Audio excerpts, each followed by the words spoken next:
สวัสดีครับสวัสดีพ่อแม่พี่น้องทุกภาคส่วนนะครับสวัสดีครับพี่น้องทุกท่านทุกคนนะครับใหม่สูงค่าใหม่สูงปอเมพี่น้องไต้เอฟซีทุกท่านทุกคนรวมถึงพี่น้องคนไต้ชาวไทยใหญ่เฮากุกก็ค่ะเนาะวันเมื่อไหร่ก็เป็นวันที่27นะครับเนาะ27เดือนที่7 2025นั่นเองนะครับวันนี้ก็ได้มาพูดคุยทักทายนะครับได้มาพบกันในยามกลางไหนเจ้านะครับนะมันก็เป็นวันอาทิตย์นะครับวันอาทิตย์ในยามกลางไหนเจ้ามันนะครับเนาะโอเคได้มาพูดคุยทักทายกันเจอกันอีกแล้วนะครับในยามเช้าวันนี้ก็เป็นช่วงเวลา9 โมง 9 นาฬิกาหรือ9 โมง 10 นาทีนั่นเองนะครับก็ในวันอาทิตย์วันนี้นะครับเจอกันกับ FC ทุกท่านทุกคนนะครับรวมถึงพี่น้องต่างชาติต่างถิ่นต่างแดนต่างประเทศด้วยนะครับรวมถึงพี่น้องคนใต้ชาวไทยใหญ่ของเราเต็มป่าเต็มหน้าเต็มลุงเต็มน้องยิงน้องใจจ้ากาเจ้านั้นกูก็ค่ะบ่ได้ครับก็ไล่มาพบกันกูก็กูกวนนะครับก็ช่องใต้เฮ็ดเขาพักดีว่ามาไต้ผู้ชิแนลทำอาหารฟันคนไต้นะครับเนาะได้มาพูดคุยทักทายกันอีกครั้งหนึ่งในยามกลางในเจ้าค้าก็มีเมนูพื้นบ้านคนไต้เมนูเด็ดเมนูอร่อยสุดพื้นบ้านสุดเมนูพื้นบ้านคนไต้หลักสุดการทำอาหารพื้นบ้านจากที่มือคนเฒ่าผู้ชำนาญการทำอาหารปั้นคนไต้ของเรานั้นก็เรียกว่ามุกแคบโคนะครับเนาะมีมุกแคบโคมีเนื้อสมห่อเนื้อสมจอกมีถั่วน้ำพริกนะครับเนาะมีผักแล้วมีมะแตงกินกับจ้ากะเจ้าเนี่ยนะครับมีหนังไก่โคมีดังหนังป้องนะครับนะเมื่อไหร่ครับข้าก็หาโอกาสเวลาในยามช่วงเช้าวันนี้นะครับขอภายในสื่อมาด้วยที่ผ่านมาวัน2 วันหรือว่าติด2ติดที่ผ่านมานะครับผมอาจจะได้มาแบบช่วงเวลาในยามมื้อค่ำมื้อคืนอาจจะเป็นทุ่ม2 ทุ่มนะครับหรือว่าอาจจะเป็นในช่วงอาหารมื้อดึกยามดึกนั่นเองนะครับหลัง5 ทุ่มเที่ยงคืนนะครับทุกๆครั้งผมจะมาพูดคุยทักทายหรือว่าพา FC ทุกท่านทุกคนมากินกับข้าวกับปลาทำกับข้าวกับปลาเมนูบ้านคนไทยกันตลอด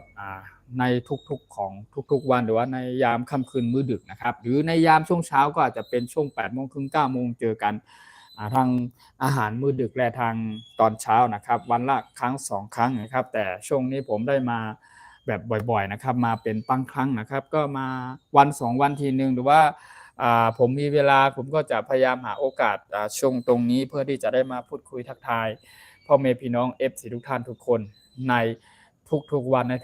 ทุกๆเช้านะครับแต่วันนี้ก็ได้มีกับข้าวเมนูพื้นบ้านคนไทยอีกแล้วนะครับพา FC ทุกท่านทุกคนนะครับรวมถึงพี่น้องต่างชาติต่างถิ่นต่างแดนนะครับสำหรับพี่น้องต่างชาตินะครับ Hi good morning everyone good morning everyone welcome to my Thai Food Channel ทำอาหารพื้นบ้านคนไทยเนาะมาเจอกันพูดคุยทักทายกัน welcome to everyone แล้วก็happy Sunday for today เนาะ Happy Sunday everyone Sunday เนาะขอให้มีความสุขในวันอาทิตย์วันนี้เนาะเข้ามาเป็นกำลังใจครับมาเป็นแรงอกแรงใจของข้าเฮาช่องใต้เฮ็ดข้าวพัก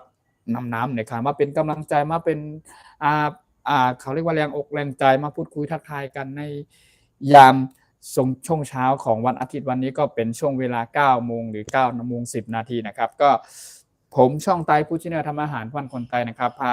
FC ทุกท่านทุกคนมากินกับข้าวกับปลาเมนูพื้นบ้านคนไทยหลักสูตรพื้นบ้านคนไทยนะครับวันนี้ก็มีทาง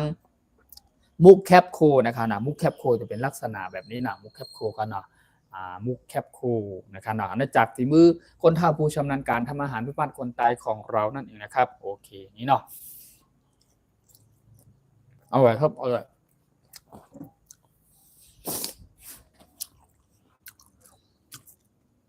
แล้วก็มีทางแหนมจอกแหนมมกนะครับเนาะมีทั้งถั่วน้ำพริกโคโลพักหมี่นะครับเนาะมีทั้งพักนะครับเนาะพักก็กินกับพักก็เคี่ยมนะครับนี่เรากินจ้อมกันนะ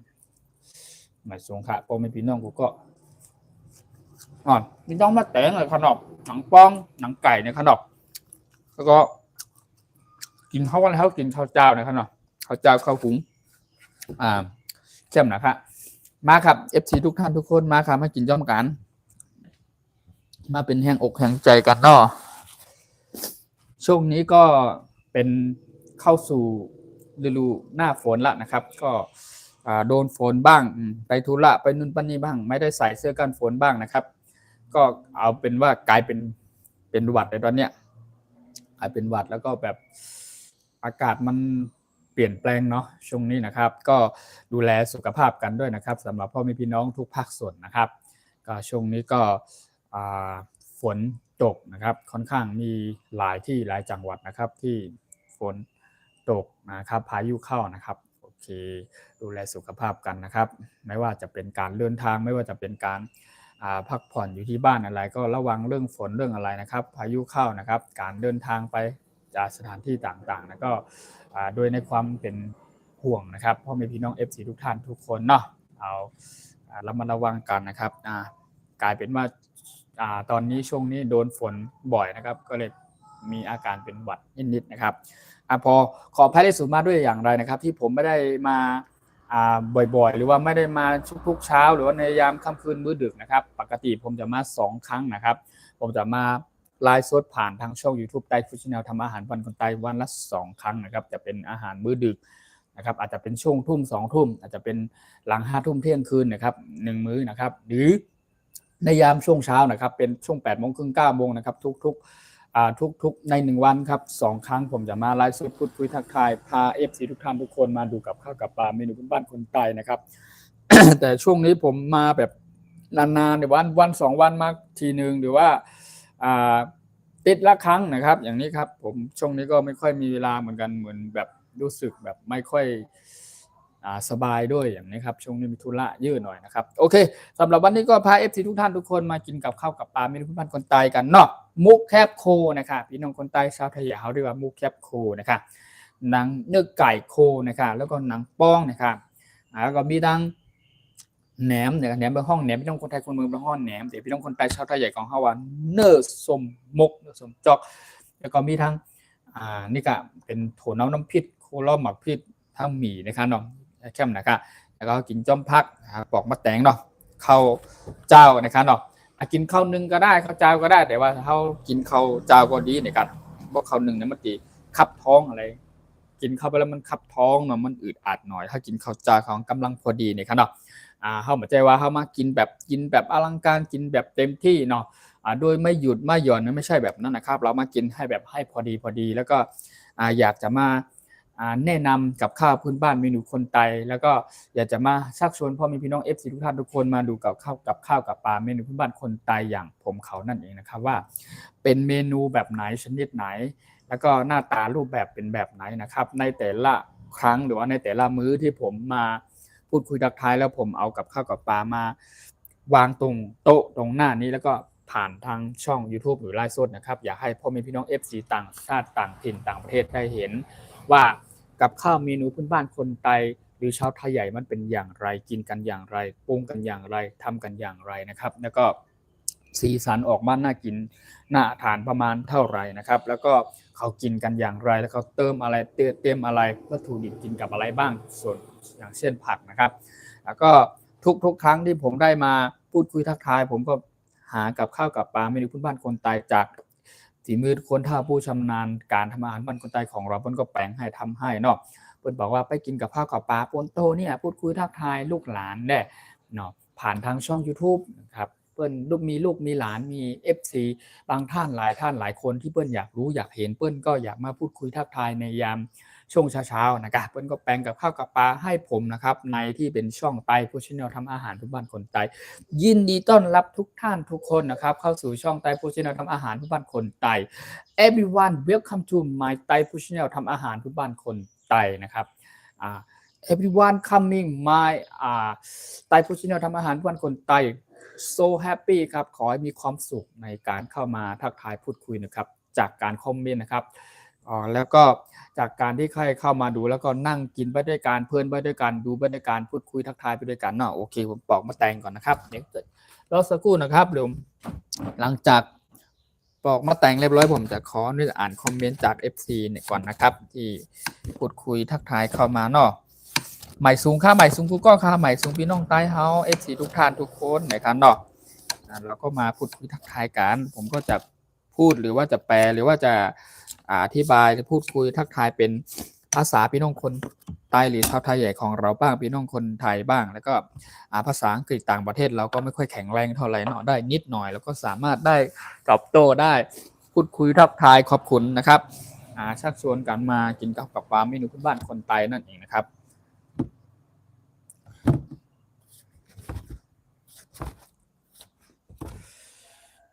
สวัสดีครับสวัสดีพี่พ่อแม่พี่น้องทั้ง7ท่านนะครับ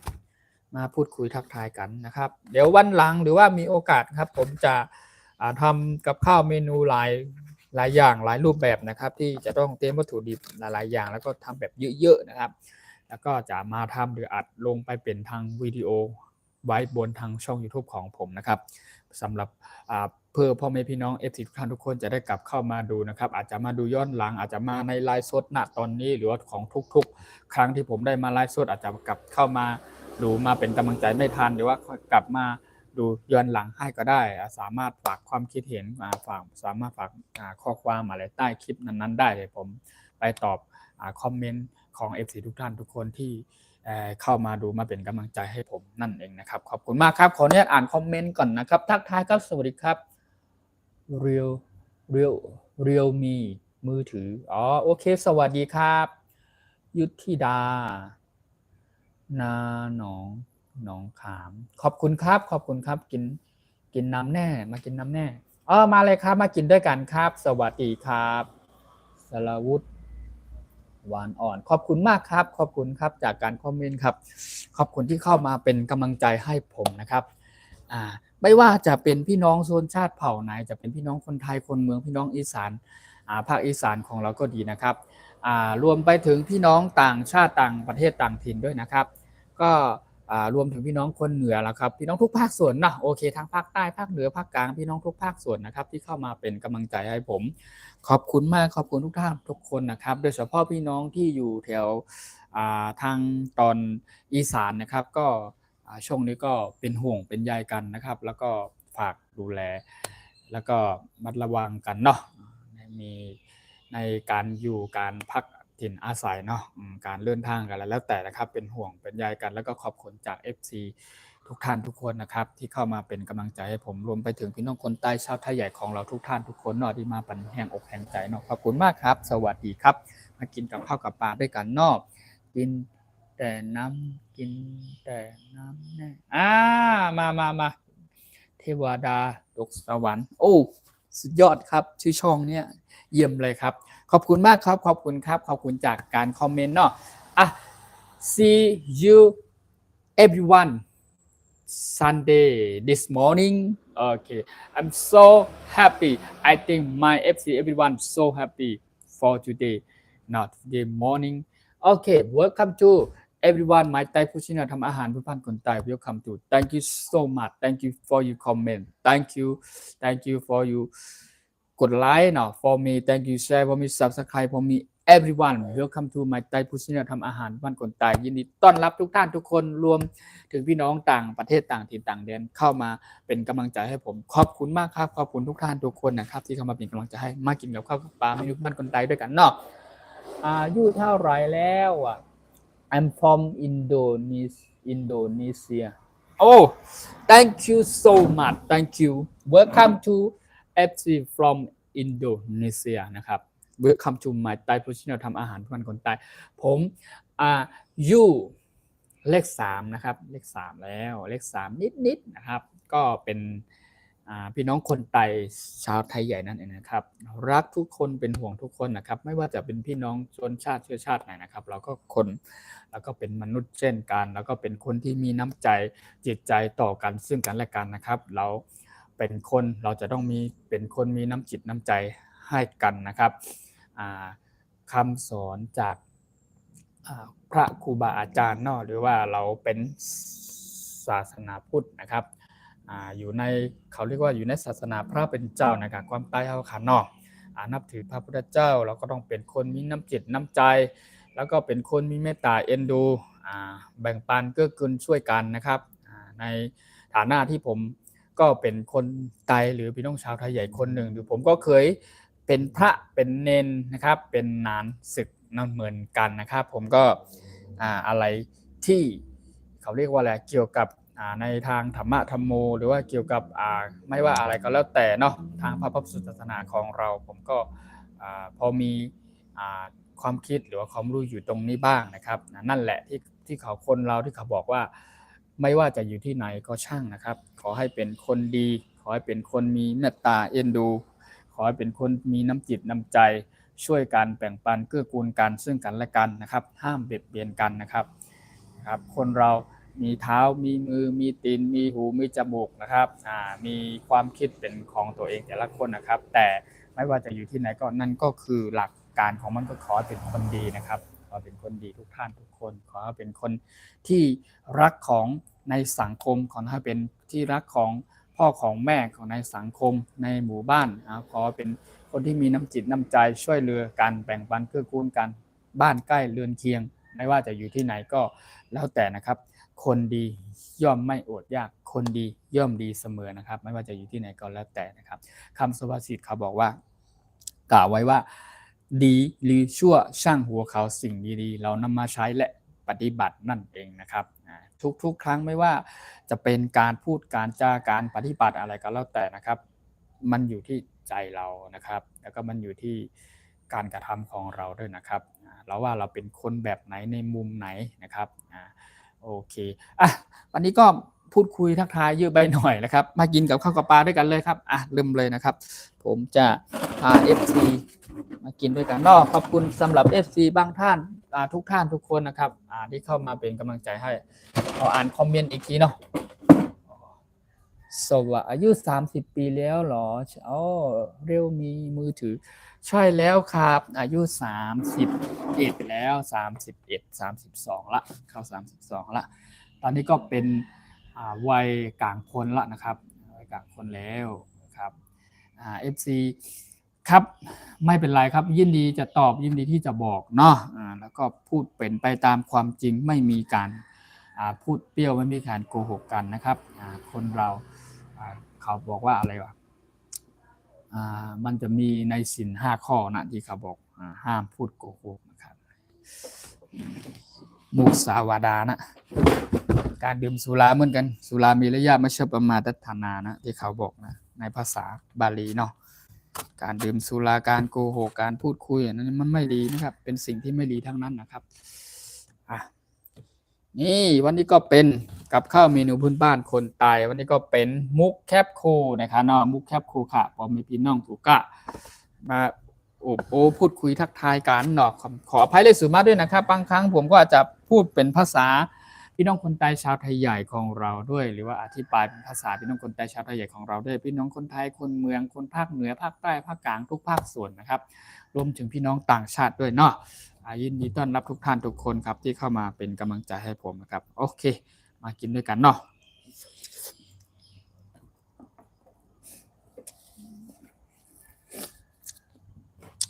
ช่วงนี้บรรยากาศไม่ค่อยเป็นใจเท่าไหร่แล้วมันมืดครึ้มๆเนาะข้างนอกมันควรจะตกอีกแล้วเนี่ยอันนี้เป็นมุกแคบขนมมุกแคบนะครับหวานไปใช้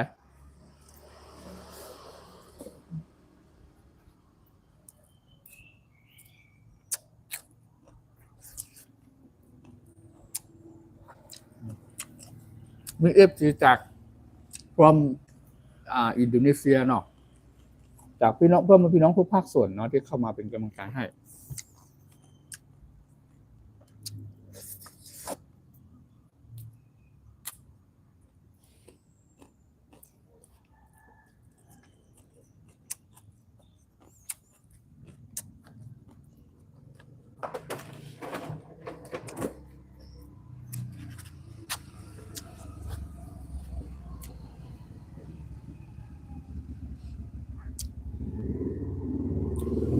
และถั่วเน่าไต้อร่อยมากๆครับถั่วเน่าไต้วางนะครับนี่หน้าตาเป็นอย่างนี้ถั่วเน่าน้ำพริกครัวนะครับทอดกรอบไม่กรอบอันนี้เขาทอดใส่พริกหรือว่าหอมแดงนะครับ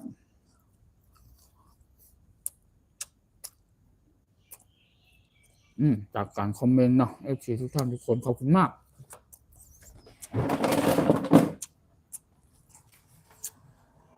Hello my friend how are you ครับขอบคุณมากครับ Thank you for your comment thank you Okay welcome to my Thai Food Channel ทำอาหารพันคนใต้ ตอนนี้กินกับข้าวกับปลาเมนูพื้นบ้านคนไตเมนูพี่โปขบิ้งมากินด้วยกันเนาะขอบคุณมากครับขอบคุณจากการคอมเมนต์เนาะ thank you so much thank you for your comment thank you happy Sunday everyone for today this morning it's now time 9:15 or 9:20 minutes แล้วเนาะ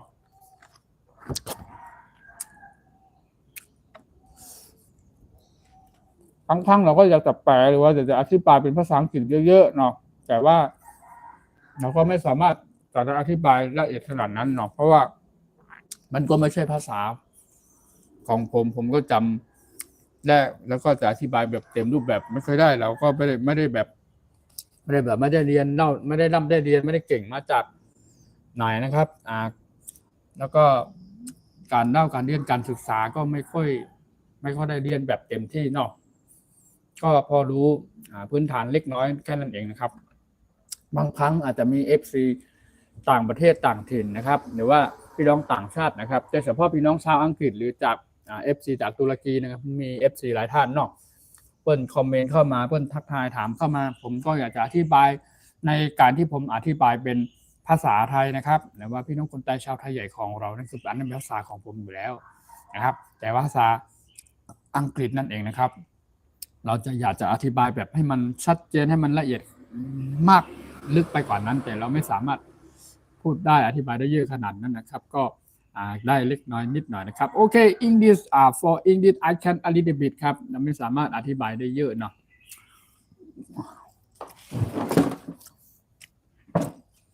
สวัสดีครับกิตติ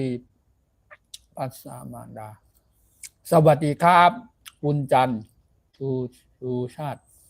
ทานให้อร่อยจ้าเลยทานให้อร่อยครับขอบคุณมากครับขอบคุณจ้าพ่อแม่พี่น้อง FC ทุกภาคส่วนนะครับที่คอมเมนต์เข้ามาเป็นกำลังใจให้ผมเนาะวันนี้วันอาทิตย์นะครับสำหรับพี่น้องบางท่านหรือว่าพี่น้องหลายๆท่านที่อาจจะวันนี้วันอาทิตย์กันอาจจะไม่ได้ไปทำงานกันอาจจะพักผ่อนอยู่บ้านหรือว่าโดยในความบรรยากาศมันชื้นมันเหมือนฝนจะตกคืบอันเนี้ยมืดๆครึมๆเนาะบรรยากาศแบบนี้น่าอยู่แต่ที่บ้านหรือว่ามีโอกาสมีเวลาก็เสียสละเวลานิดนึงเข้ามาพูดคุยทักทายก็ขอบคุณมากนะครับที่เข้ามาเป็นกำลังใจให้ผมนะครับ FC ทุกท่านทุกคนเนาะ FC จากพี่น้องภาคใต้เลยครับภาคกลางภาคเหนือภาคอีสานของเรานะครับรวมถึงพี่น้องประเทศเพื่อนบ้านเนาะทางแถวมาเลเซียสิงคโปร์นี่เนาะก็อาจจะมี FC จากนี้ด้วยแต่บางท่านหรือว่าต่างชาติเพื่อนอาจจะเข้ามาฟังแล้วเพื่อนอาจจะฟังวิธีการพูดหรือว่าการอธิบายแล้วเพื่อนไม่ค่อยเข้าใจเลยเพื่อนก็ยังมากดไลค์กดแชร์ให้ยังมาเป็นกำลังใจให้อยู่นะครับก็ขอบคุณมาก thank you everyone thank you เนาะจาก FC นั้นๆเนาะพี่น้องใต้คนใต้เราชอบถามกันว่าสมัยก่อนผมไปอยู่สมัยก่อนผมอยู่ใต้เนาะผมไปอยู่ใต้ได้รู้สึกว่า4 ปีมั้ง4 ปีนี่แหละผมสมัยก่อนผมเป็นเนนเนาะผมเป็นเนนน้อยผมบวชแล้วก็ผมไปเรียนหนังสือที่สำนักเรียนที่แถวภาคใต้3 จังหวัดชายแดนใต้อยู่จังหวัดปัตตานีนะครับจังหวัดปัตตานีอำเภอโคกโพตำบลโพนโรีนะครับแล้วก็อยู่ที่วัดช้างให้นะครับวัดช้างให้วัดหลวงปู่ทวดนั่นเองนะครับผมเป็นศิษย์ครูบาอาจารย์นะครับจากวัดช้างให้นะครับผมเป็นพระเป็นเน้นก่อนเป็นเน้นแล้วก็บวชเป็นพระได้ปีกว่าเกือบ2 ปีผมก็สึกนะครับตอนนั้นผมเรียนหนังสืออยู่แถวใต้เนาะเป็นเน้นตัวน้อยๆนะครับสมัยตั้งแต่ผมอายุ10 กว่าเนี่ยก็มีความสุขดีตอนนั้นนะพูดถึงแล้วในอดีตเนาะเราพูดถึงผ่านมาแล้วแต่เราก็อยากจะมาแชร์ประสบการณ์และเล่าสตอรี่จากอดีตของความเป็นมาของผมแล้วมันเป็นอย่างไรสมัยนั้นตอนนั้นอดีตที่ผ่านมาแล้วก็ผมก็ไปเรียนหนังสือนั่นแหละครับเรียนผ่านทาง เขาเรียกว่าสายบาลีนะครับสายบาลีนะครับผมเป็นพี่น้องคนไทยหรือชาวไทยใหญ่นั่นเองนะครับแต่ผมเรียนหนังสือเกี่ยวกับทางประวัติพระพุทธเจ้าเนาะหรือเป็นภาษาบาลีนะครับทางฝั่งตอนรัชฉานของพี่น้องคนไทยชาวไทยใหญ่ของเรานะครับผมก็เรียนได้อยู่ 2-3 ปีก่อนนะครับเป็นภาษาบาลีนะครับก็ฟังเป็นพี่น้องคนไทยชาวไทยใหญ่เป็นวัดเนาะวัดนี้เขาจะเรียกว่าจองนะครับเนาะเรียนหนังสือเขาจะห้องว่าเฮนเล็กนะครับเนาะเฮนเรียนภาษาบาลีเขาจะเรียกว่าเฮนบาลีนะครับเฮนเล็กบาลีนะครับพี่น้องคนไทยเขาเนาะแล้วก็มาเจอแบบบาลีไทยแหมงงตึบละนั่นแหละเพื่อนของผมนะครับที่รุ่นเรียนรุ่นเดียวกันนะครับเพื่อนเรียน2 ปี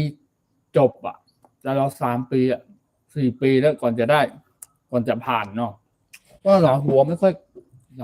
อยดีเท่าไหร่เนาะเขาเรียกว่าอะไรอ่ะหัวไม่เวยอ่ะก็จะเรียนช้าสมัยก่อนเขาจะเรียนรุ่นเขาจะเรียนตั้งแต่นักทำดีทำโททำเอกนู่นแล้วก็เรียนจนถึงบาเรียนธรรมนู่นประโยค1 2ประโยค3จนได้มหานู่นประโยค4ประโยค5แล้วบางท่านก็เรียนเก่งเนาะได้ประโยคนู่นพท9สุดยอดทุกวันนี้ครับก็ยังมีครูบาอาจารย์อยู่นะครับมีพระอาจารย์ด้วยที่เคยสอนแล้วก็เป็นครูบาของเรานะครับก็ยังอยู่มีที่กรุงเทพบ้างทางแถวใต้บ้างนะครับแล้วก็บางท่านก็ศึกออกไปเป็นพระอาจารย์ระดับนู่นมหาวิทยาลัยจุฬาลงกรณ์นู่นเป็นประธานนู่น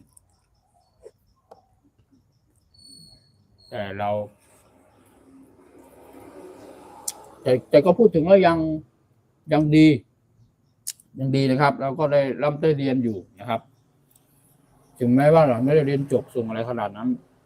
แต่ก็พอได้เรียนได้รู้เข้าใจในหลักการนะครับบาลีแล้วก็คำสอนพระพุทธเจ้าเรียนสายทางธรรมเนาะ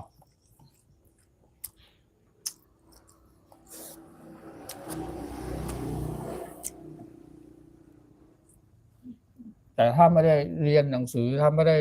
ศึกษาเราเรียนตั้งแต่เราอายุยังน้อยอยู่นะครับเราโตมาแล้วมันด้วยในความเป็นพี่น้องคนไทยชาวไทยใหญ่ของเราเนาะหรือว่าไม่ว่าจะเป็นการอธิบายการพูดนะครับการอ่านการเขียนทุกอย่างนะครับมันก็จะพูดไม่ค่อยชัดนะครับผมยอมรับว่าทุกวันนี้ผมพูดไม่ค่อยชัดนะยังเพี้ยนอยู่บางคำนะครับแต่โดยเฉพาะภาษาอังกฤษเนาะเราก็อยากจะอธิบายแบบเยอะๆแต่มันดันนิดหน่อยนะครับแล้วขออ่านคอมเมนต์อีกเนาะ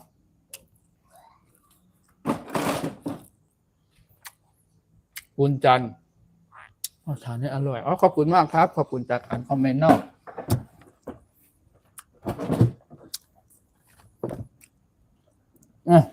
หนังไก่กรอบนะครับหนังไก่โคพี่น้องคนไทยคนเมืองคนเหนือเฮาเป็นห้องว่าหนังไก่กรอบนะครับหนังไก่กรอบทอดนั่นเองนะครับแต่ว่าห้องพี่น้องคนไทยชาวไทยของเราเรียกว่าหนังไก่โคครอบนะครับเนาะหนังป้องก็เรียกหนังป้องเหมือนกันนะครับมะแตงห้าก็ห้องมะแตงนะครับเนาะมันจะมีแตงไห้แตงสวนแตงไร่แตงสวนแตงลูกใหญ่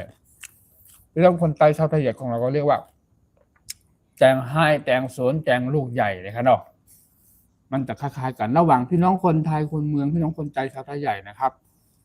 มันจะพูดคุยทักทายแบบภาษาคล้ายๆกันนะครับเช่นว่าข้าวอันนี้ครับพี่น้องคนไทยคนเมืองเขาจะเรียกว่ากินข้าวใช่ไหมแต่พี่น้องคนไทยชาวไทยใหญ่ของเราเรียกว่ากินข้าวนะครับเนาะกินมะแตงเงี้ยเราก็จะเรียกว่ากินแตงนะครับเนาะคล้ายๆกัน แล้วก็กินหนังปองเนี่ยกินหนังปองนะครับเข้าว่ากินหนังปองนะครับเนาะ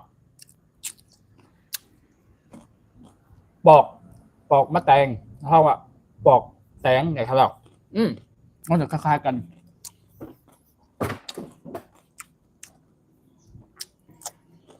ถั่วเน่าแผ่นเข้าว่าถั่วเน่าแผ่นนะครับยอดผักเราห้องว่ายอดผักนะครับเนาะข้าวเจ้าเขาก็ห้องข้าวเจ้านะข้าวหุงเรียกว่าข้าวหุงนะครับดื่มน้ำห้องว่ากินน้ำนะครับมันจะคล้ายๆกัน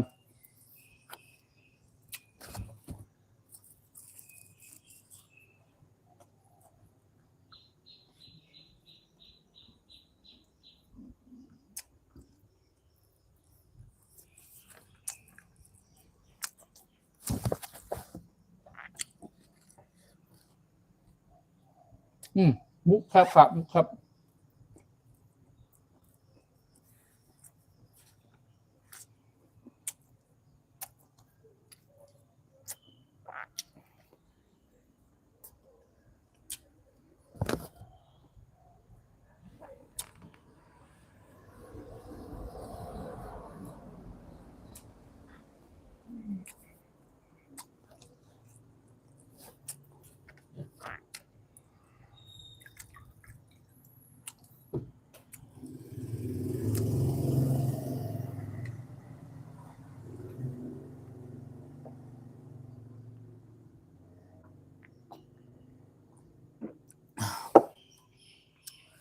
มาครับพ่อแม่พี่น้องทุกท่านทุกคนนะครับมากินกับข้าวกับปลาเมนูพื้นบ้านคนไทยด้วยกันเนาะอันนี้ก็มาแบบเมนูของพี่น้องคนไทยชาวไทยแบบเต็มรูปแบบเลยนะครับอันนี้มุกแคบค่ะมุกแคบคูครับสำหรับมุกแคบปีว่าวันนั้นเป็นเมนูพื้นบ้านคนไทยเนาะอันนี้เขาจะใส่มะเขือเทศซอยหอมแดงซอยต้นหอมผักชีอะไรต่างๆครับเครื่องปรุงเนาะจากฝีมือคนเฒ่าผู้ชำนาญการทำอาหารบ้านคนไทยของเราเพิ่นแปลงเพิ่นทำให้เนาะ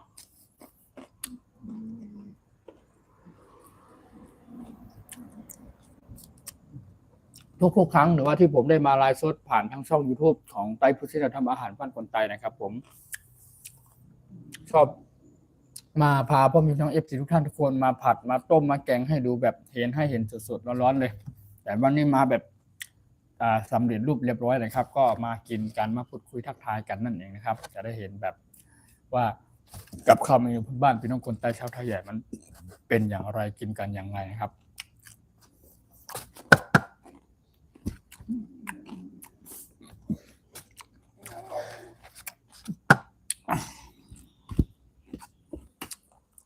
บุ๊กแคปโคนะครับเนาะใช่ไหมครับ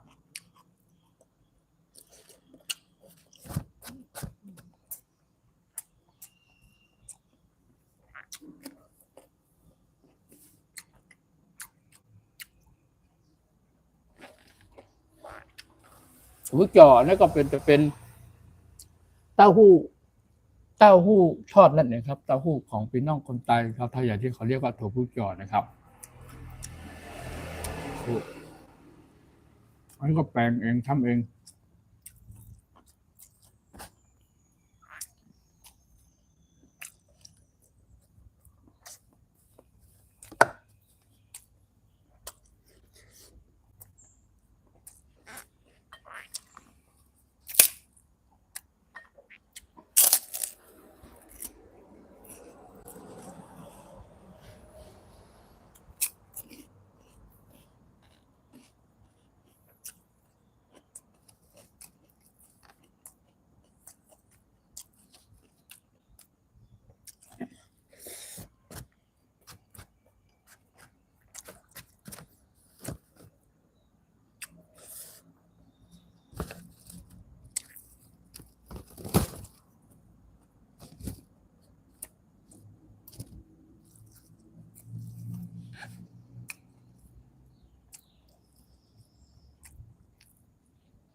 ขอบคุณจากพ่อแม่พี่น้อง FC ทุกท่านทุกคนนะครับที่เข้ามาเป็นกำลังใจให้นะครับที่เข้ามา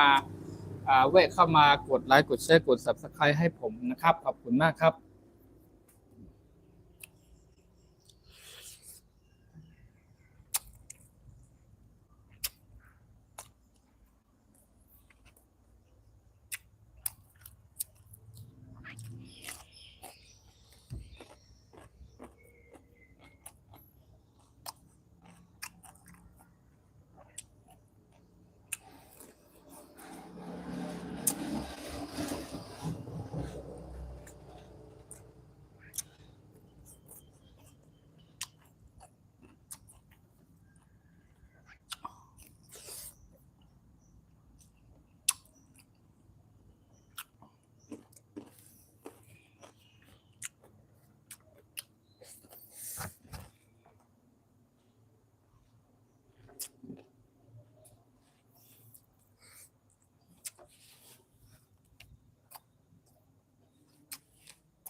ขอบคุณครับขอบคุณจาก FC ทุกท่านทุกคนนะครับ Thank you so much Thank you everyone Thank you for your comment Thank you share and subscribe for me Thank you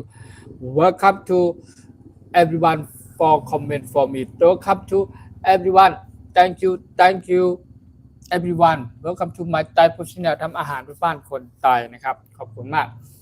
Thank you so much so many people coming follow for me thank you follow for me thank you so much thank you ขอบคุณครับขอบคุณมากๆครับขอบคุณจากการคอมเมนต์ขอบคุณจากการเข้ามาติดตามและรับชมนะครับที่เป็นกำลังใจให้ผมนะครับ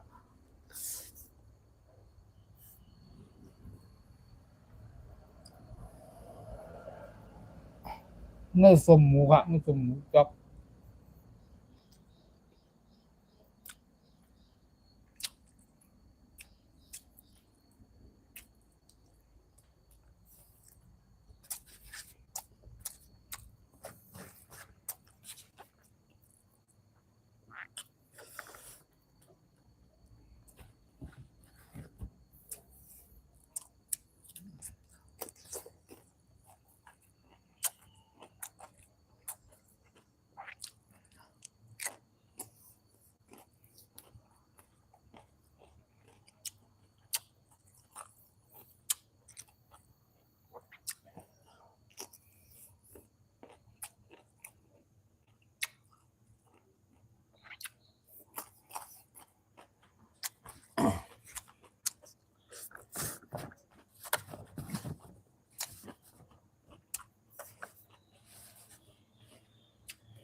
โอเคตอนนี้ก็คือ40 กว่านาทีแล้วนะครับ5 นาทีผมจะขออนุญาตลงไลน์ด้วยนะครับอีก5 นาทีผมจะขออนุญาตหรือลงย้อนนักข้องลงไลน์กันเนาะก็มีพี่น้องกูก็ข้ามหมายถึงกูก็ข้างนอก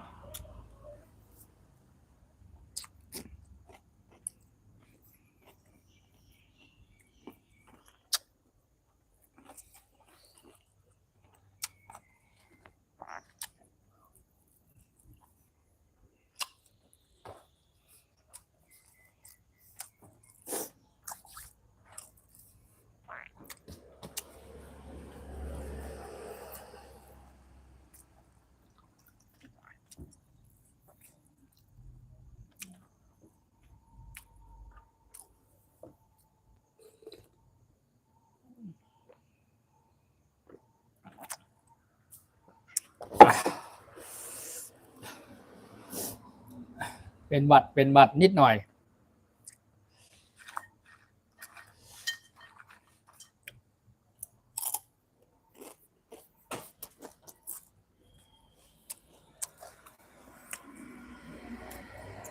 ขอบคุณครับขอบคุณจากการคอมเมนต์ขอบคุณจากการเข้ามา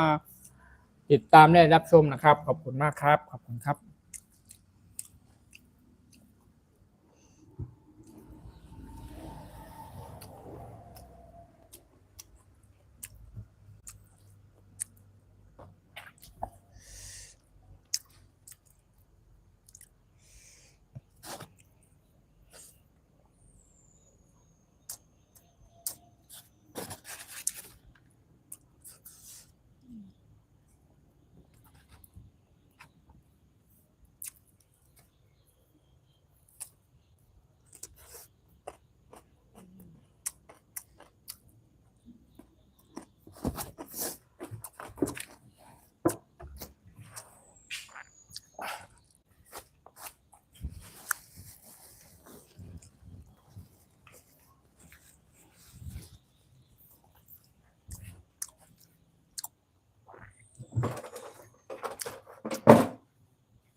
ครับสวัสดีครับสวัสดีพ่อแม่พี่น้องทุกท่านทุกคนนอกหมายสงค่ะ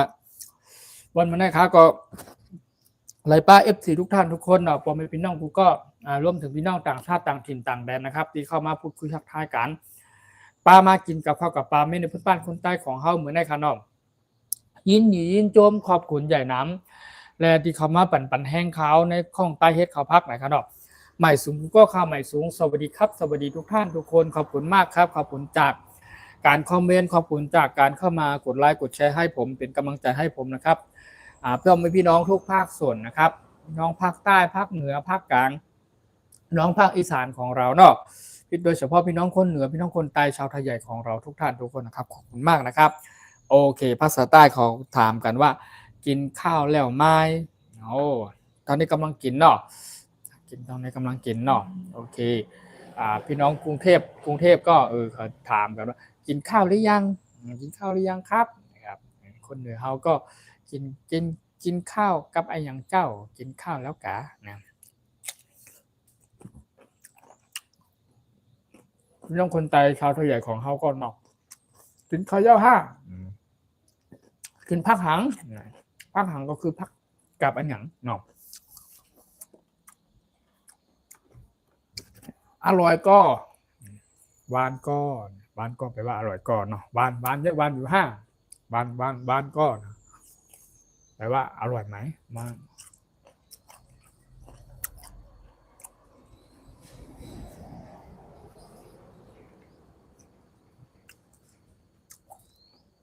โอเคครับสำหรับวันนี้ก็มีความสุขนะครับการที่ได้มาพูดคุยทักทายFC ทุกท่านทุกคนนะครับผู้เป็นที่รักของช่องไต้พุทธินทำอาหารบ้านคนไต้นะครับยินดีต้อนรับทุกท่านทุกคนทุกครั้งทุกเวลาหรือว่าทุกครั้งที่ผมได้มาไลฟ์สดผ่านทางช่อง YouTube นะครับยินดีต้อนรับทุกท่านทุกคนแล้วก็ขอบคุณมากขอบคุณทุกท่านทุกคนเนาะโอเคตอนนี้ก็เป็น40 กว่านาทีแล้วครับผมจะขออนุญาตลงไลน์ครับเดี๋ยวย้อนนักข้องลงไลน์ก่อนครับเนาะผมพี่น้อง FC ทุกท่านทุกคนนะครับโอเค my FC everyone okay for today this morning I'm very Thank you so much. Thank you for your comment. Thank you your follow for me and subscribe for me, share for me. Thank you. So many people coming follow for me. Thank you. Thank you for your follow. Thank you for your good share, subscribe and comment for me เนาะ Thank you ทำหรับพี่น้องต่างชาติต่างถิ่นนะครับต่างเชื้อชาติต่างประเทศนะครับขอบคุณมากโอเคตอนนี้ก็คือได้กี่โมงแล้วตอนนี้ก็คือis now time 9:15 minutes now okay maybe 5 minutes I will stop my line แล้ว I come to see you again my FC everyone again for tomorrow or after day tomorrow again เนาะไว้มาพูดคุยทักทายกันใหม่หรือว่าเจอกันพรุ่งนี้วันถัดไปนะครับอีกครั้งหนึ่งครับสำหรับพ่อแม่พี่น้องต่างประเทศต่างถิ่นต่างแดน FC ทุกท่านทุกคนแล้วก็ขอบคุณมากที่เข้ามาเป็นกำลังใจให้นะครับ Thank you everyone Thank you ขอบคุณมากทุกท่านทุกคนขอบคุณครับขอบคุณจากการกดไลค์ให้การกดแชร์ให้การติดตามเนาะfollowกลับมาให้เนาะ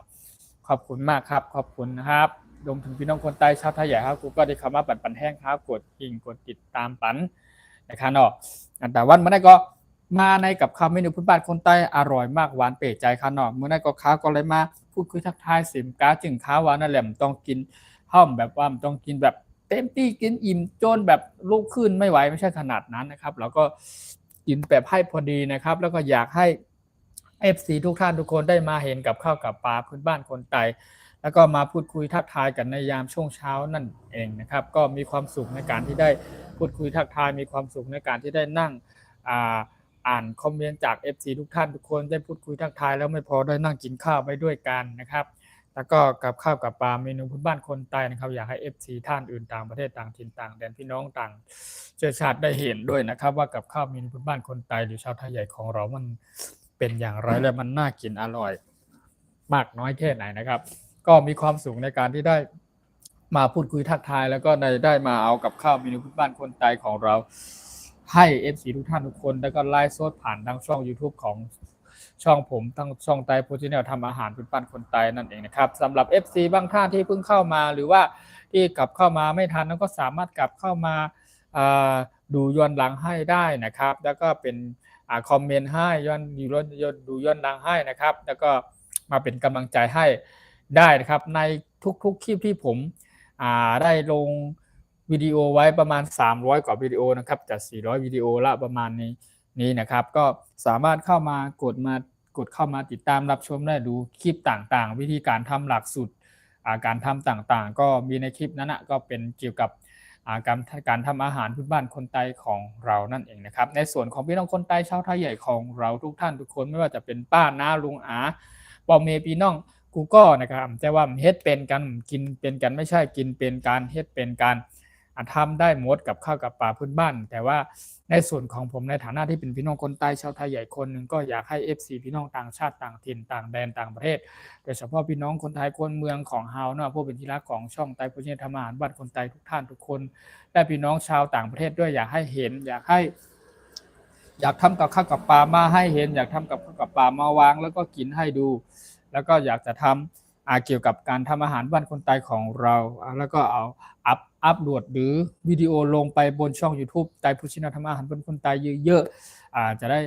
มี FC ต่างชาติต่างถิ่นต่างแดนต่างประเทศเพื่อนจะได้เข้ามารู้จักของกับข้าวเมนูพื้นบ้านคนใต้ของเรามากยิ่งขึ้นนะครับเพื่อนจะได้เห็นว่าเมนูพื้นบ้านคนใต้เป็นอย่างไรผักเป็นอย่างนี้แกงเป็นอย่างนี้ต้มเป็นอย่างนี้หุงเป็นอย่างนี้ผัดเป็นอย่างนี้นะครับว่ามันทำอย่างไรกันนะครับก็อยากจะให้ FC ต่างชาติต่างถิ่นต่างประเทศนะครับได้รู้ได้เห็นนะครับวิธีการผัดวิธีการต้มปรุงรสต่างๆนะครับการทักทายพูดคุยวัฒนธรรมการหลักการพูดต่างๆเป็นภาษาพี่น้องคนใต้พูดจะได้พี่น้องไทยพูดจะได้พี่น้องเมืองพูดอย่างภาษาอังกฤษมันแปลว่าอะไรอย่างไงผมก็อยากจะแปลให้มันละเอียดให้หมดเลยแต่ภาษาอังกฤษด้วยในความเราไม่ได้เก่งขนาดนั้นนะครับเราก็ไม่สามารถที่จะแปลละเอียดมากขนาดนั้นก็มีบางคำบางอย่างที่เราสามารถพูดตอบโต้ได้นะครับแค่นั้นเองนะครับก็ยังไงก็อย่าถึงยังไงอย่างไรก็ตามนะครับอยากให้ FC ทุกท่านทุกคนนะครับได้เข้ามาเห็นกับข้าวกับปลาเมนูพื้นบ้านคนใต้นั่นเองนะครับอันนี้แกงแบบนี้อันนี้ปรุงแบบนี้อันนี้วัตถุดิบแบบนี้ เขากินกันอย่างนี้นะครับพี่น้องคนไทยเรียกว่าอะไรคนไทยคนเมืองเรียกว่าอะไรนะครับก็อยากให้เห็นอยากให้เข้ามาพูดคุยทักทายกันนะครับเป็นกำลังใจให้กันซึ่งกันและกันนะครับขอบคุณมากจาก FC ทุกท่านทุกคนนะครับสำหรับวันนี้ผมก็จะขออนุญาตลงไลน์ก่อนนะครับจะขออนุญาตหรือลงย้อนตั้งข้องลงไลน์ก่อนกันเอาไว้มาพบทบกันใหม่ไว้มาพูดคุยทักทายกันใหม่นั่นเองนะครับอีกครั้งหนึ่งในวันถัดไปนะครับขอบคุณมากครับขอบคุณทุกท่านทุกคนนะครับที่เข้ามาเป็นกำลังใจให้นะครับขอบคุณมากครับโอเคตอนนี้ก็คือ10 โมงแล้วนะไปมาพูดคุยทักทายกันใหม่ครับดื่มน้ำสักแก้วจะขออนุญาตลงไลน์แล้วนะครับวางขอห้องว่าลงไลน์หรือว่าพี่น้องคนใต้ชาวไทยของเราเรียกว่าปอเย่านะครับปอเย่าหรือว่าลงไลน์ค่ะเนาะลงไลน์คือหยุดอะนะครับผมบอกได้ค่ะเนาะโอเค thank you so much everyone ขอบคุณมากทุกท่านทุกคน I come to see you again everyone thank you everyone ขอบคุณมากครับไว้มาพูดคุยทักทายกันใหม่ FC ทุกท่านทุกคนยินดีต้อนรับพอมีพี่น้องก็ไว้มาพบกันใหม่เนาะในวันถัดไปกับพี่น้องคนใต้ชาวไทยกูก็ขนมไม่สูงกูก็ข้ามไม่สูงสวัสดีครับทุกท่านทุกคนครับขอบคุณมากครับขอบคุณครับยินดียินจมภาพตอนแล้วยินดียินจมที่กำมาปั่นแห้งครับพี่น้องคนใต้ชาวไทยกูก็ขนมไว้มาพูดคุยทักทายกันใหม่เนาะในวันถัดไปเนาะโอเคสำหรับวันนี้ผมก็ได้มาพูดคุยทักทายกับพ่อแม่พี่น้อง FC ใช้เวลาเป็น50 กว่านาทีแล้วจาก1 ชั่วโมงละครบ1 ชั่วโมงแล้วก็ขอบคุณมากขอบคุณจากใจจริงๆขอบคุณมากครับขอบคุณจากที่กดไลค์ให้ผมที่กดแชร์ให้ผมที่เป็นกำลังใจให้ผมนะครับที่เข้ามาติดตามรับชมให้นะครับขอบคุณมากครับโอเค bye bye everyone thank you so much I come to see you again bye bye ใหม่สูงกูก็ค่ะใหม่สูงไว้มาพูดคุยทักทายกันใหม่เนาะนะครับ FC ทุกท่านทุกคนนะครับที่เป็นFC ต่างประเทศก็ดีในต่างแดนต่างถิ่นก็ดีครับไม่ว่าจะเป็นพี่น้องทุกภาคส่วนนะครับก็ขอบคุณมากที่เข้ามาเป็นกำลังใจและกดไลค์กดแชร์กดติดตามให้ผมนะครับสำหรับวันนี้ก็ขออนุญาตขอพอแค่นี้ก่อนแล้วเลยขอตัวลาไปก่อนนะครับไว้มาพูดคุยทักทายกันใหม่ในวันถัดไปเนาะสำหรับเมนูพื้นบ้านคนไทยของเรานั่นเองครับโอเคขอบคุณมากครับ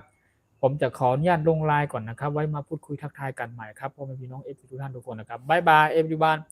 บ๊ายบาย see you again ขอบคุณมากบ๊ายบายค่ะ FC ทุกท่านทุกคนก็ใหม่สูงครับพ่อแม่พี่น้องใต้กูก็ไว้มาพบพูดคุยทักทายกันใหม่เนาะใหม่สูงค่ะขออนุญาตลงไลน์ก่อนค่ะนะใหม่สูงไว้มาพูดคุยทักทายกันใหม่ยังอยู่7 ท่าน7 คน4 คนเนาะขอบคุณมากครับโอเค Happy Sunday everyone เนาะ Happy เนาะมีความสุขในวันอาทิตย์วันนี้กูก็กูโกนข่าวใหม่สูงค่ะบ๊ายบายพบกันใหม่เนาะขออนุญาตลงไลน์ก่อนขอบคุณมากจากการคอมเมนต์จากการกดไลค์กดแชร์การติดตามเข้ามาเป็นรับชมเป็นกำลังใจให้ผมเนาะโอเค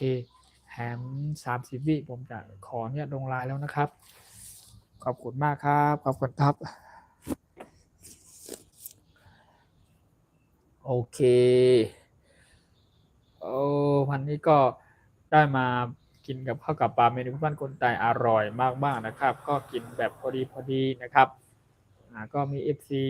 หลายท่านที่เข้ามาเป็นกำลังใจให้ผมเนาะก็ขอบคุณมากขอบคุณครับโอเคบายบายทุกวันบายบายไปมาพูดคุยทักทายกันใหม่นะครับเจอกันอีกครั้งหนึ่งนะครับในวันถัดไปนะครับใหม่สูงกูก็ข้าใหม่สูงไปมาพบกันใหม่ข้างนอกขอบคุณมากครับขอบคุณจากการคอมเมนต์ขอบคุณจากการกดไลค์กดแชร์ขอบคุณที่เข้ามาติดตามรับชมเนาะโอเคบายบายบิมบอมมีพี่น้องกูก็ค่ะบายบาย FC ทุกท่านทุกคนบายบาย everyone thank you โอเคบายบาย